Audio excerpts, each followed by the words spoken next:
Hello, good morning, everyone. And just give me a few seconds. Let me adjust something here.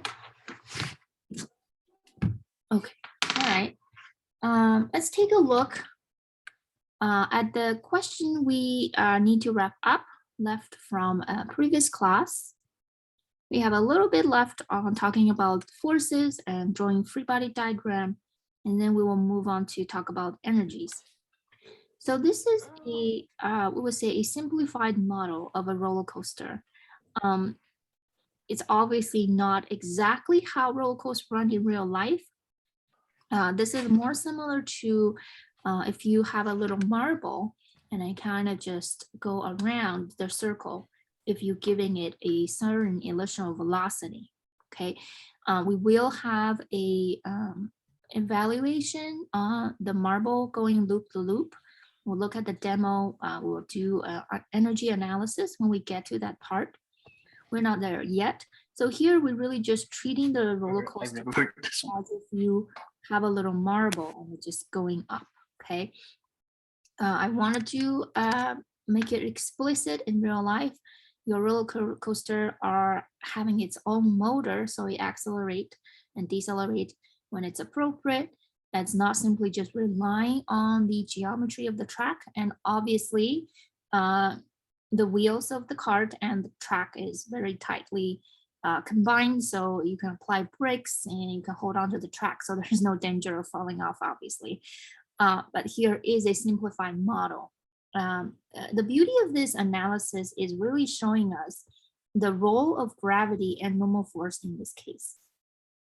We can see that we need a centripetal force that's is not changing the, in this case, this normal force is not really changing the speed, but rather change the direction of the velocity. And if you have a velocity here at the top, you're simply just going to go around. Now, without this velocity, if you just put something and it's just going to fall, right? So that's why with this speed, the roller coaster does not fall, but instead it goes into the circular motion. Okay. So this question is where we left off.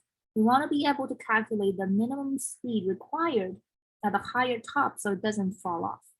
You can see that if the speed is not fast enough, it's going to fall off maybe even halfway up. Okay, so what is the minimum speed that is able to go around without falling off? So this is a critical condition. Falling off meaning that you have fall away from the track. You have lost contact with the track, right? So if I lost contact with the track, I can say at this critical moment, what is my normal force? So I'm just about to fall off. The normal force must equal to what number? What do you think? 0. It has to equal to 0. Thank you, Julian. It has to be equal to 0 because you're not having contact with the track anymore. Now, in that critical case, then the only force that's acting on the person and the cart together is gravity. So gravity would be serving the role of centripetal force by itself. It used to be normal force and gravity together, but now it's only gravity. So it's just the gravity is providing all the net force, and that's providing the centripetal acceleration. Okay, so Newton's second law here application, I can write down gravity equals ma centripetal acceleration.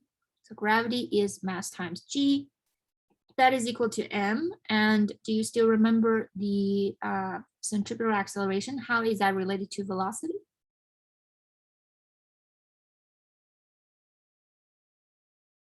V squared over r? Yes, v squared over r, very good.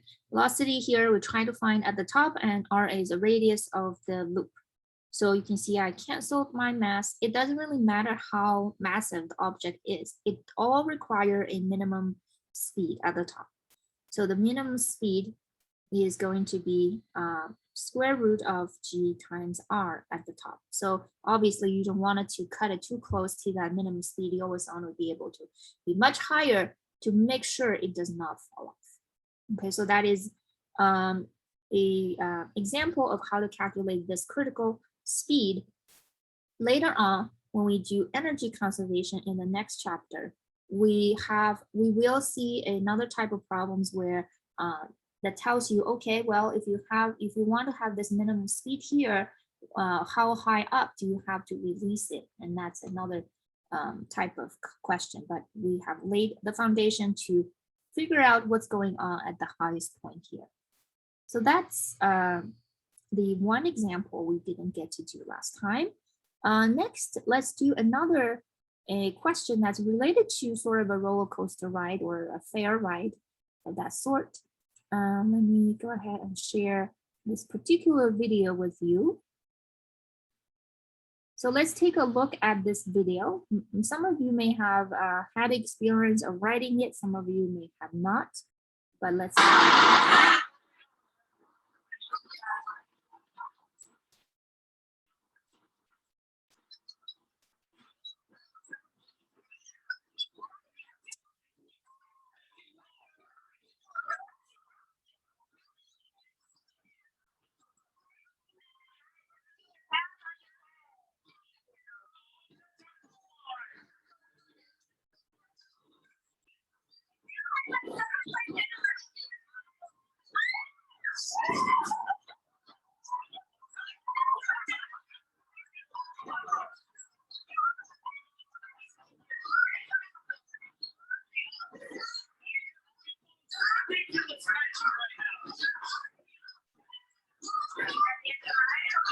Okay, I don't know if you can see that they are now not at the ground. They are sort of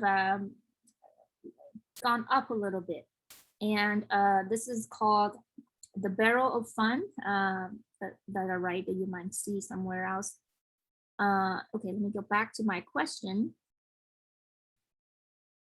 The design of the barrel is slightly tilted so that the top one is a little bit inclined further out. So as they speed faster and faster, people kind of just slip upward. So that's the actual design, a little bit upward. So at some moment, you take a snapshot, there is a rider. Her feet are away from the ground. Her back is stuck to the side of the wall. So which of these is a correct free body diagram on the rider? Okay, so let's take a look at that question. We'll have maybe a minute or two for discussion, and then we'll come back, we'll vote on this. And this will be the last question for the dynamics chapter. Okay, make sure you take a screenshot before you leave, and I will be joining breakout room 3 for this question.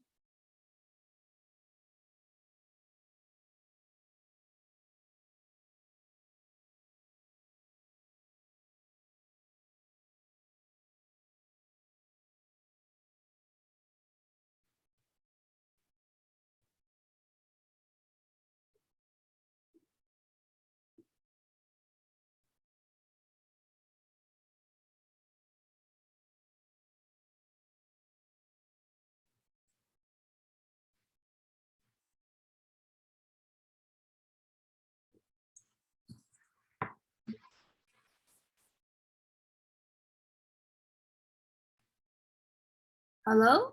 Okay, I'm seeing that people have already put in their thoughts in the chat. Very good. Justin said might be B. Any other thoughts for the rest of you? We're not trying to seek a final answer, but rather we can have a discussion here. You can think out loud. Okay, so let's see what B has, right? We have two forces in the vertical direction. One is gravity, of course, acting on the person, and the fact the person is not going up or down, there must be a force that's balanced gravity. Yes, I agree. Now, there is also a force in the horizontal direction. So B says the force in the horizontal direction is pointing against the wall. So there are some other options here. For example, A, C, and D. There's some other choices where the force is pointing away from the wall. So which one do you think is correct or makes sense to you? What about the rest of you? What do you think?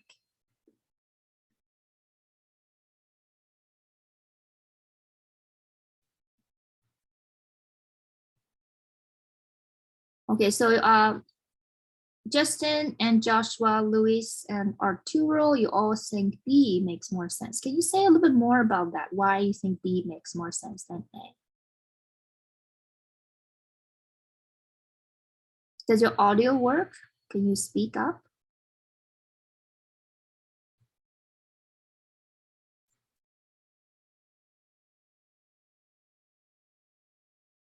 Okay, so we agree that there has to be a centripetal force. You're doing a circular motion. This is a circular motion you're doing in a horizontal circle. So you know that the person needs a centripetal force, right? And what is the direction of this centripetal force? Knowing that our centripetal force always point toward the center. So in what direction is this centripetal force?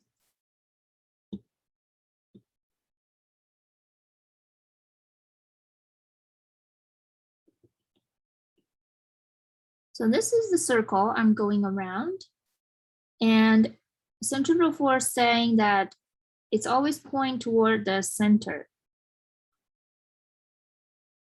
So would the centripetal force pointing in this direction? Yeah, it will be pointing to the left, which is away from the wall. So would that give you any new ideas? Given that you know you need a centripetal force pointing toward the center, do you think the force in the horizontal direction will be pointing away from the wall or pushed toward the wall? Which one?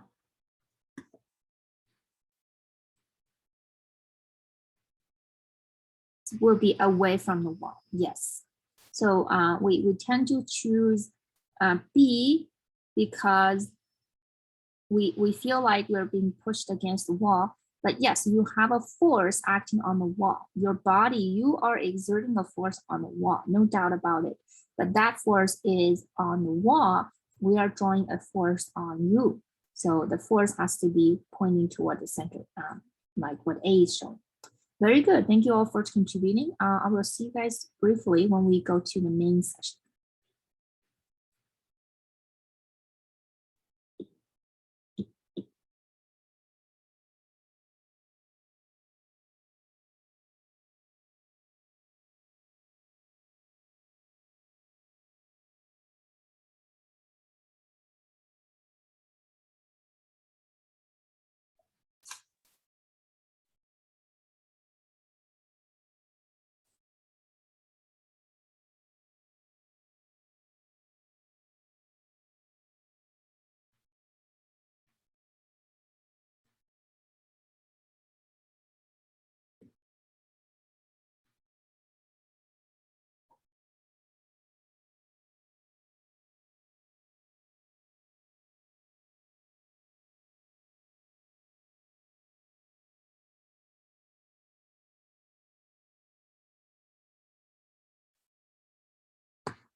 All right, so please put in your vote or your thoughts for this question.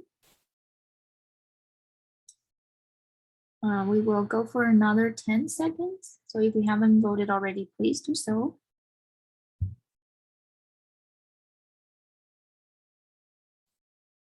All right, any other last minute thought? Okay, let's go ahead and I'm gonna end this, we'll take a look. So here is our results. Looks like we have majority think B is correct. Next tied is A and C. All right. Okay, so let's look at the forces in the two different directions, the vertical and the horizontal. Vertical direction, B says there is one downward, one upward.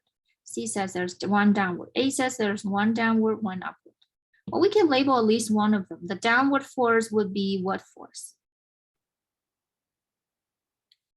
Gravity. Gravity. Very good. Should we have an upward force? What happens if we don't have an upward force to balance that gravity? We'd fall down. Yeah, but in fact that the person is not going down, right? So there's no acceleration up or down, at least at that moment. So there gotta be a force that's upward. So I'm just gonna label it as an upward force. So balance gravity. Now let's look at what forces is required to keep the person in its orbit in the horizontal direction. So do you all agree that the motion of the person is a circular motion? Yes. Yes. And this is the circle that I'm drawing that is going around in this circular motion. So for a uniform circular motion, there has to be a force that we call a centripetal force. So what, at this point, how should I draw the direction of that centripetal force? Centripetal force is like providing the centripetal acceleration is always pointing toward the center. So how should I draw the force right here? Into the Going middle. towards. Going toward the middle, very good. So if I'm looking at this from a cross section, a side view of the person, should I have a force like this pointing away from the wall, or should I have a force like this pointing toward the wall?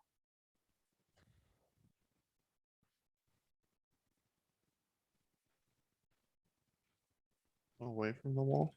Away from the wall, yes. This is the centripetal force you need, and that is a centripetal force provided by the wall. So the wall is pushing on you, and that force is pointing toward the center, providing that centripetal force you need, exactly. Okay, so we can label all these forces what they are. We have gravity, and what would you call this force? Centripetal force is not a new force. It's always been, the role is being played by other forces. So what kind of force is playing the role of centripetal force in this case?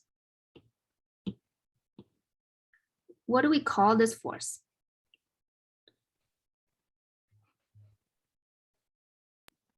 The normal force from the wall. Yeah, it's the normal force from the surface. Very good.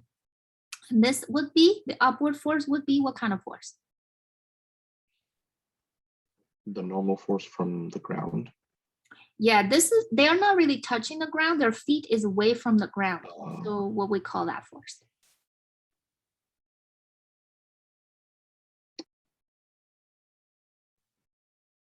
Maybe frictional force or tension. Yes, this is a static friction that keeping you in place. Very good. Okay, so here you have normal force, static friction, normal, friction, gravity, and normal force. And normal force is being centripetal force right here. And the force that that's pushing toward the wall, that's you have a tendency, your back is closely touching the wall, you're pushing against the wall. So this force is a force on the wall. You are exerting a force into the wall, but that free body diagram would be on the wall, but not on you. We're drawing a free body diagram on you. So the wall is pushing back at you, and that force is toward the center, right? So the A is the correct answer. All right, so let's go. Yes? Sorry, what happened? Because I thought you said the barrel of fun was like a cylinder, except that the top was had a larger radius than the bottom. Yeah, that's just a design to make it a little bit easier for you to like slip up. How would that impact the force diagram? That would, because then in that case, your back, the wall might be slightly tilted, so that normal force will be slightly tilted. But again, you can still break it down into the horizontal direction, providing the centripetal force, the vertical direction is together with the friction and balance out the gravity. So it would not change the sort of the essence of the question. Okay, so it wouldn't change it from like A to E? Right, right, right. Okay. You can see E is wrong because this force is still there. This is still sort of like you're pushing against the wall. This is against the wall, but not on you, right? So this force is, we're not drawing a free body diagram on the wall. So that's why this is wrong. Thanks. Okay, I wanted to announce and remind you of the upcoming midterm on Wednesday, October 6th. So the exam will be open 12 a.m. midnight till 11:59, the end of the day. So you have 24 hours to access it. You can choose any 2-hour window that you will be free and undistracted to work on the 20 questions. It's a mix of multiple choice and entering the answer. So maybe there are like 4, 5 choices. Questions are, you have to enter a answer, calculate the answer on your scratch paper, and then put in your answer. All the other ones are multiple choice. So the exam is under our week 7 folder. Your practice exam solution is under our week 6 folder. Does it only go up to centripetal force? It does not go up to work and energy, right? Yeah, so what we're stopping right now here is where the exam will be covered. So what I'm going to talk about next is not going to be covered on this midterm. Yes, so the content will simply be, first we did units and dimensions, and we did kinematics, and we did dynamics where we did the forces. Sorry. All of these content. Do not collaborate and do not post your questions on Google to search for an answer. Collaboration is not allowed. You can use your book, you can use your notes. You can check your old homeworks, that's all okay. Okay.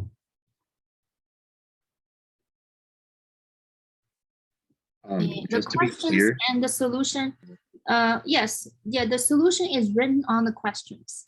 So, but I have a blank, a question only that's posted on the week 5 folder. So if you wanted to print out a practice exam, just type work it out without the solution, you can look at that under the week 5 folder. can we, so you said open book, but we can't use the internet. What about our online textbook? Is that allowed? Yes, online textbook, Okay. online homework is okay. My Okay. point is don't Google an answer on check, okay? Yeah, That sorry, will I just wanted to make consider- sure that the online textbook is good. Yes, that will be considered cheating. So if I see if the solution, if I see someone have looked it up on check, then that would be a problem. Any other questions before we move on? All right, what's coming up next is very exciting. We're talking about energy. The conservation of energy is a very, very powerful tool and is a universal law of nature. Because with that conservation of energy, we analogously, we have conservation of many, many other conservation laws. So in this semester, we will learn another conservation of momentum, angular momentum law. You'll learn conservation of charge in 1520. Well, we always have the conservation of mass. And if you look at particle physics, they have conservation of baryon numbers, lepton numbers. So it's a very universal law of nature. So, and also we are very familiar with the terminology energy. We are dealing with it on a daily basis. So anybody can give us a few examples of the types of energy that comes to mind. When we say energy, what kind of energy? That we I'm would sorry? deal with. Oh, sorry. Go Energy ahead. that we would deal. Oh, here you go. Go ahead. Energy of, Oh, sorry, I thought there was someone else talking. The like energy that we would deal with only in this class, or in it could be like stuff from another class that we may deal with that's not like mechanics based? Oh, it can, yeah, it can be anything. Okay. So we could deal with energy in the form of like chemical energy from batteries doing what they do, Yeah, release very good. energy.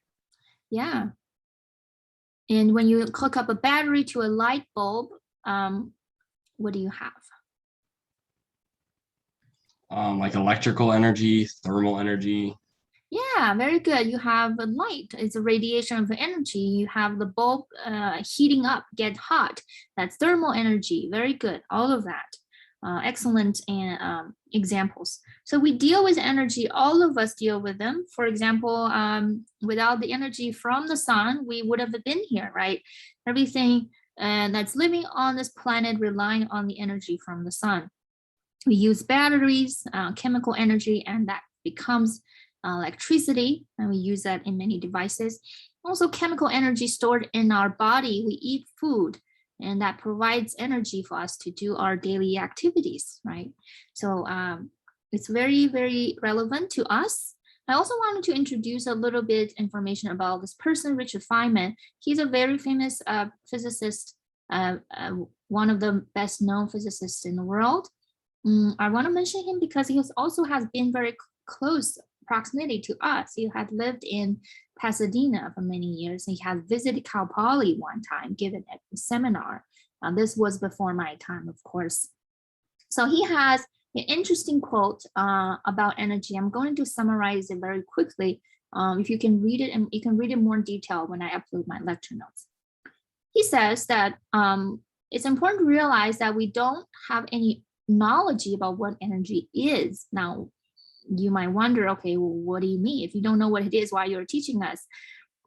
In the sense that it's a numerical quantity, it doesn't change when something happens. So you have a conservation of energy. That is the notion, what he's talking about. And it's and also energy, we use so many different, he jokes about all the different units that people use to describe energy. These two are what we will encounter to describe energy in our class. This might be something you will learn in 1520. And we deal with food calories a lot. That's a way of describing what energy. If you look at your electricity bills, you look at energy being described in the format of kilowatts times hour, right? That's also energy. And other than that, there are many, many other ways to use energy, different units in different fields, just whatever makes more sense in that particular field. So Feynman continued to say more about conservation of energy, saying, well, we don't know what it is, meaning that it's not a concrete thing that we can describe. It's not like we have little blobs of stuff. We call that, oh, this blob is an energy. It's an abstract quantity, meaning that, for example, later on, we will talk about kinetic energy is 1/2 mv squared. Well, is this particular combination? You have a 1/2, you have a v squared, but somehow this particular combination is unique in the sense that that remains constant when something happens. So it's not a distribution of the mechanism. It is really strange when you think about it. When you calculate this number, whatever this number is, and you finish, and then nature did her trick, and you calculate this number again, and this number remained the same. If you had changed it to something else, then that's no longer conserved. So that's why he said that energy is an abstract concept. It's not that we have a clear picture that energy comes in little blobs. Okay, so conservation of energy is very powerful, and we'll use it to solve a lot of physics problems. You can read a little bit more on this quote later in when you look at the lecture notes. But I will move on to talk about the different kinds of energy we will deal with in this class. So first of all, because we're doing motion, right? So obviously there's energy associated with motion. As long as an object has a velocity, you have kinetic energy. Okay, that is 1/2 times the mass of an object times the velocity squared of an object. So that is basically, that is kinetic energy. Now, what are the units for kinetic energy? To get the units, we do a dimensional analysis. So 1/2 is a dimensionless quantity. So the units for that, it just becomes 1. The units for mass is kilograms. The unit for velocity is meter over second. So velocity squared is meter squared over second squared. So if you still recall, if I only use 1 meter times kilograms over second square, that is newtons. I don't know if you still recall, but if not, you can refer to Newton's second law that Newton's force has this kind of unit. So this is really also can be written using Newton times meter. Okay. And we also call it, we give it a name, we call it joules. Okay, so J. So 1 joule is 1 Newton times 1 meter. So that's kinetic energy. Another type of energy is potential energy. And we're living on Earth, so we talk about gravitational potential energy. It's associated with the gravitational attraction between the two objects. In this case, because we are all under the Earth gravitational field. So for any object and the Earth system, for that pair, the system has gravitational potential energy. Now, noticing that in sometimes we just be very short and quickly say, oh, what is the energy of this rock? But to be exact and more accurate, this energy is really belong to the rock and the earth together. It doesn't just belong to the rock, because the rock would not have had the energy if it weren't for the earth, right? So it has to belong to the entire system. So I encourage you to always be very explicit and say this is the earth and the object system, whether the object you're looking at is a human, is a rock, is whatever object you're looking at. So it is that object and the earth system have this potential energy. They share that potential energy. And the potential energy, gravitational potential energy, little g represent gravitational and PE represent potential energy, is mass of the object times g 9.8 meters per second square. That describes what kind of gravitational field you're in. You're on Earth, right? And the height above whichever reference point you wanted to look at. So for example, so we say potential, you can think of this as, okay, well, if that rock falls down, it has the potential to do a lot of damage, right? It's gonna knock something, big hole in the ground. So we can sort of use that to make sense of what potential energy is.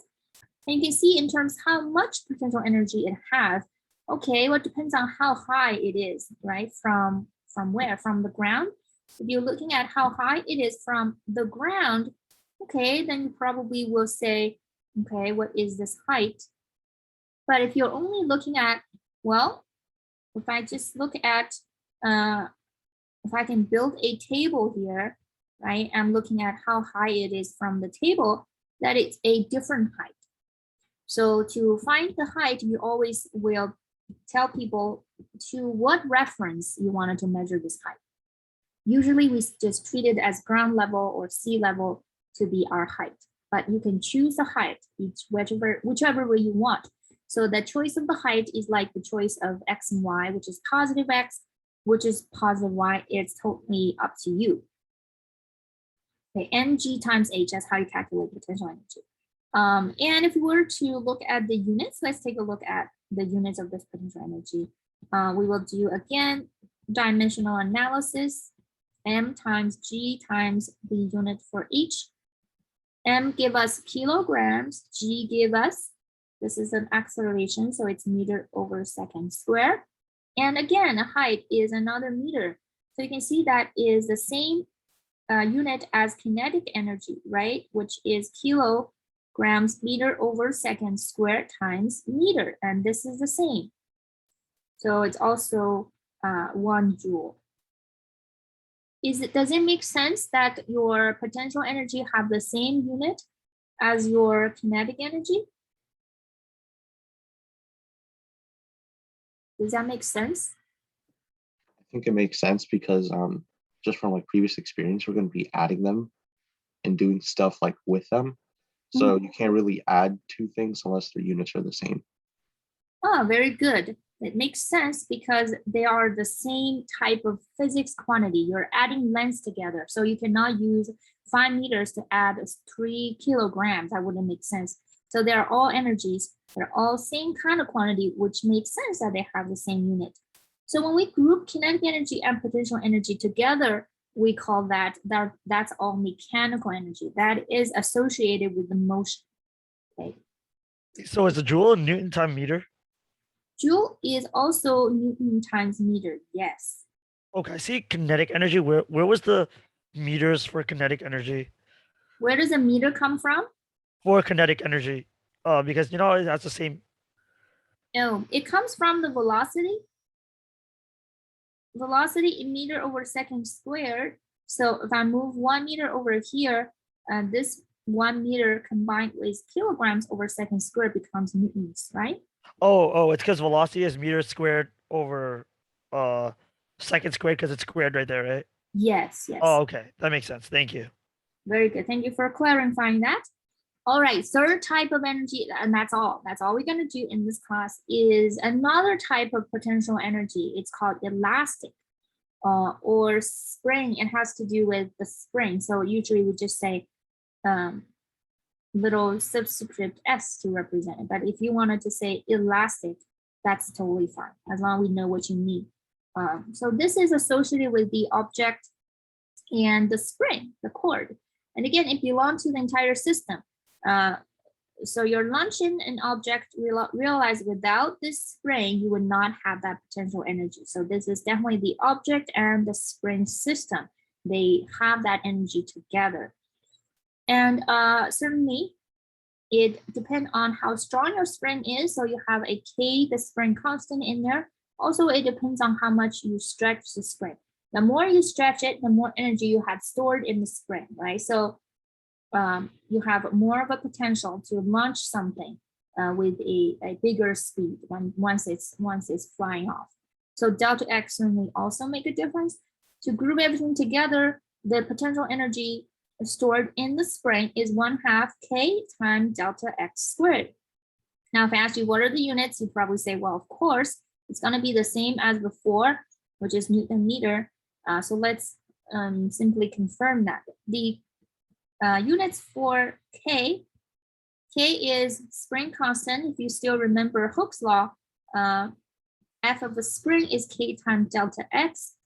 So the units for spring constant is Newton over meter, and times meter squared, you get Newton times meter. Okay, so which is the same as before. But I would say let's simply just say joules for our energies. We'll just say, oh, this energy is 500 joules. Why don't we use Newton meters? We will explain that later, but we'll talk about it later, but not right now. The idea of using energy to solve problems relying on the very powerful physics principles called the conservation of energy simply means that the total amount of the energy. Now, if you look at the universe, then conservation energy is quite plain or boring, as you might put it. Is the total amount of energy in this universe always stay the same?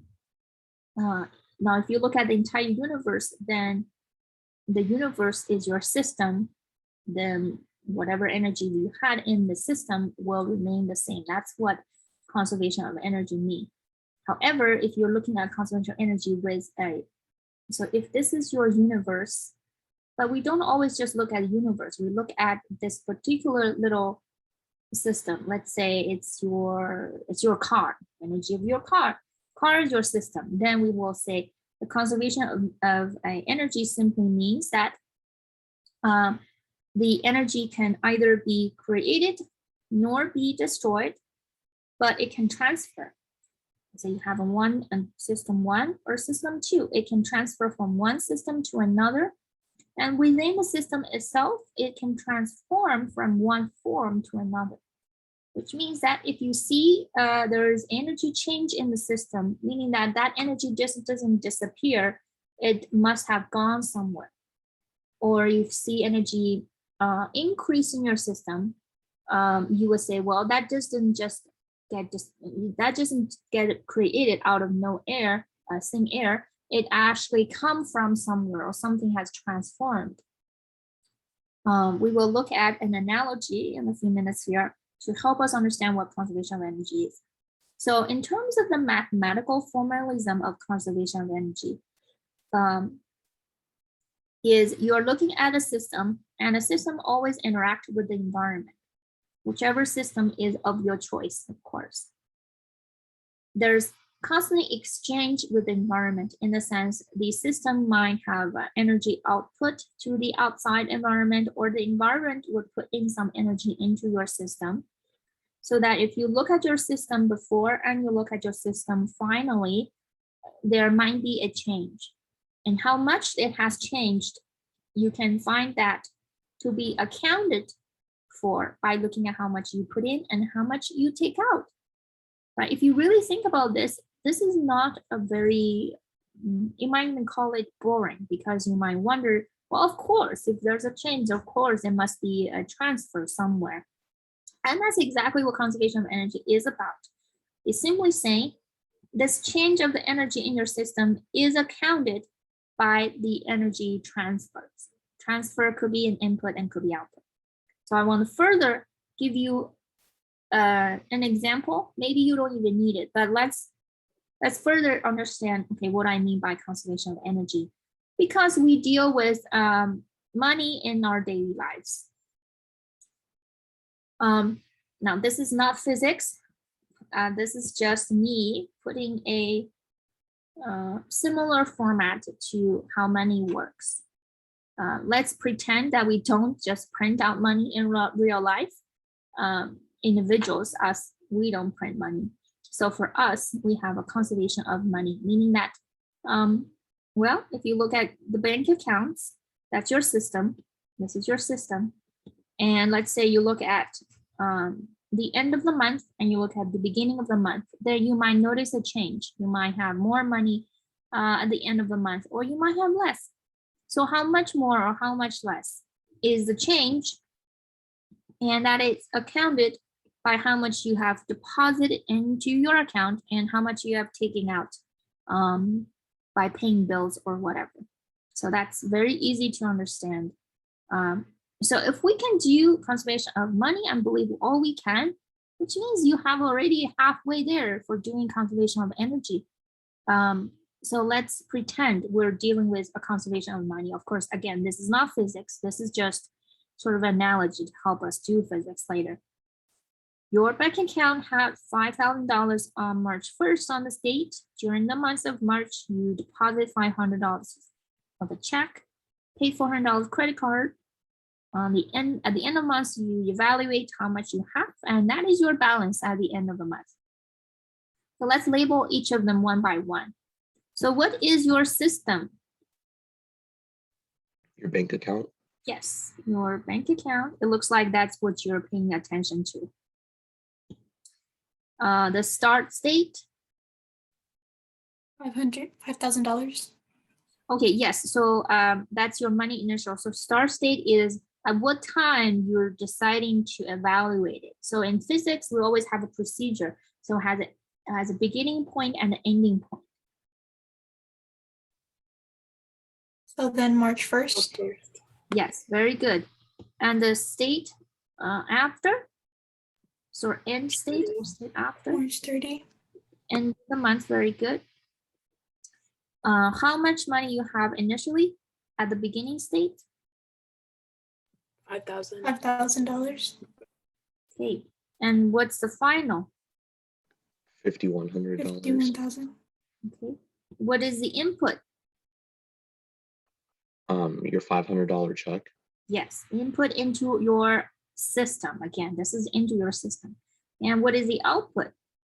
$400. Very good. So you can see that money initial. So if we look at this equation, money final is 5,1 minus money initial is 5,000 is 100, and that is exactly equal to the input minus the output. So this is conservation of money, and we can all do it. Well, conservation of energy is nothing different. It's exactly the same. Okay. So what is conservation of energy? So you look at the system first, define a system, and look at what the final energy is, what the initial energy is. And if there's a change, that is equal to the energy input and energy output. So when you have trouble memorizing or remember this equation, think about the meaning of the analogy of conservation of money, and maybe that'll help you to write down this equation, because this is exactly conservation of energy. When you have no transfer, you don't have any energy in or out, obviously the right-hand side is 0. Well, that means the energy in your system is a constant. It doesn't change. Well, obviously, if you don't put anything in, or you don't take anything out, whatever you have will remain constant. This is conservation of energy. So I also wanted to give you a heads up that some other resources out there will do conservation of energy slightly different way. They will do a kinetic work theorem, and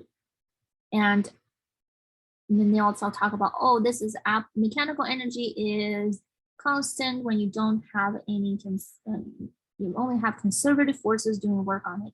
So I want to say we're going to use this one equation, and that describes everything. You don't have to memorize all sorts of different conditions. I think this is a much better way to look at conservation of energy than some of the other ways you might see in other textbooks. Just a heads up that you might see it out somewhere.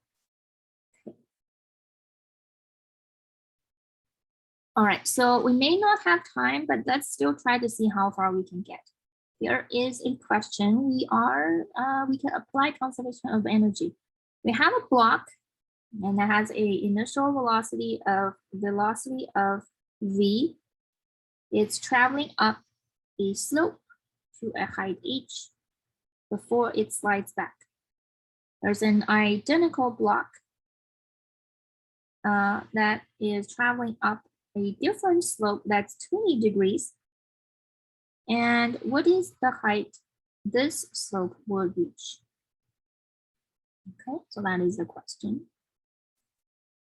And you might realize, well, we probably could have used kinetics to solve this and combine it with Newton's laws, but we are here using a conservation of energy approach. So it will be, it's actually most of the time much easier. All right, so I'm going to open up our poll.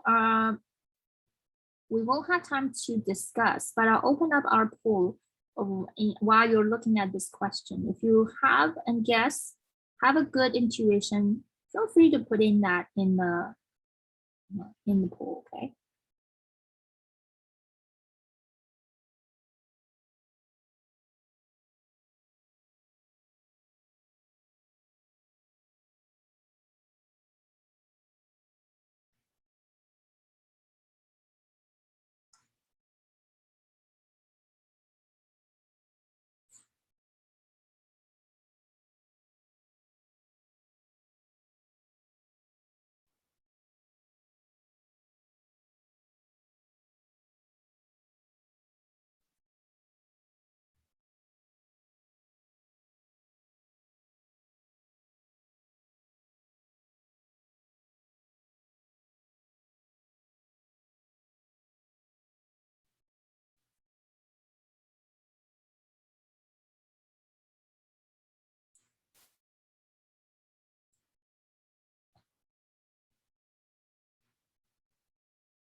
All right, 10 more seconds, and then we will go ahead and close this. 10 more seconds.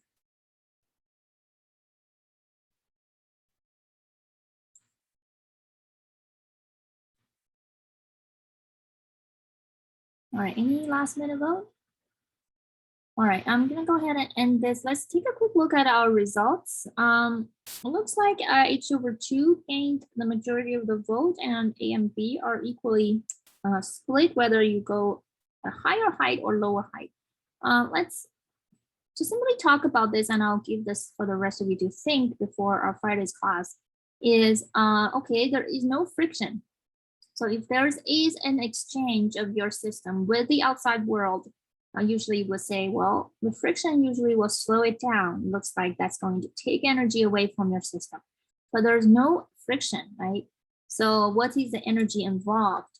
The type of energy involved of your system, well, your block is moving and is also going up and down. So usually we include the block and Earth in our system, and the types of energy is involved. What type of energy? The block is moving, so do we have kinetic energy? We do, right? The block is going up, so it's going at a certain height, so we have gravitational potential energy. So these two types of energies is involved in this process. So let's think about, okay, would you say the more of a speed the block has, the higher of a height it will reach, right? The faster it goes, the higher it's gonna reach. Does that make sense? So the block can go at a height h because it has certain kind of kinetic energy to begin with, okay? And that's 1/2 mv squared. And that will give block a certain potential energy to end up with is mgh as our definition. In either cases, the block still has certain kinetic energy to begin with, and eventually that becomes certain kind of potential energy at the end. Okay, so this is sort of just qualitatively talking about the problem. Hopefully that will already help you figure out an answer, but we will put it into our equations and then actually solve it in our next class. All right, thank you everyone. I will see you guys on Friday. Have a good rest of the day. Bye-bye. An equation sheet. There isn't an equation sheet because it's open book. So I do encourage you to generate an equation sheet for yourself because that's a way for you to review the content, kind of organize your knowledge. So go through our lecture notes, and then when you see an equation that, then you can write it down for yourself. Just keep everything in one place so it's quick. You can quickly access that at an exam rather than flipping through many pages of books. Does that make sense? Are we doing any type of review in class, or is it like only on our own? Only on your own. The practice exam is the guide I provide, but you have to do that yourself. You can ask questions. You can feel free to let me know if you want help on any of the topics. Okay, thank you. And would you say like the practice quiz is a big reflector of the actual exam? I would say yes. It's, have similar amount of, not exactly, because our practice exam is still allowing you to work out the problems on paper, Yeah. but it's a different format. But in terms of the type and the difficulty level is pretty similar. Okay, thank you so much. Sure. Do we have class on, like, I know the day of the exam is one of our class days. Oh, we do not have class on the exam day. Thank you for bringing that up. Okay. Yeah. And then That the in our answer. schedule. There should be in our schedule. I'll double check, Okay. and I'll send out an announcement to remind everyone. Okay. And then to double check, just to check before I write in my notes. In this case, would the answer be H? Yes, it is. Okay. Cool. Thank you. Have a good day, Professor. Have a good See you day. Friday. Bye-bye.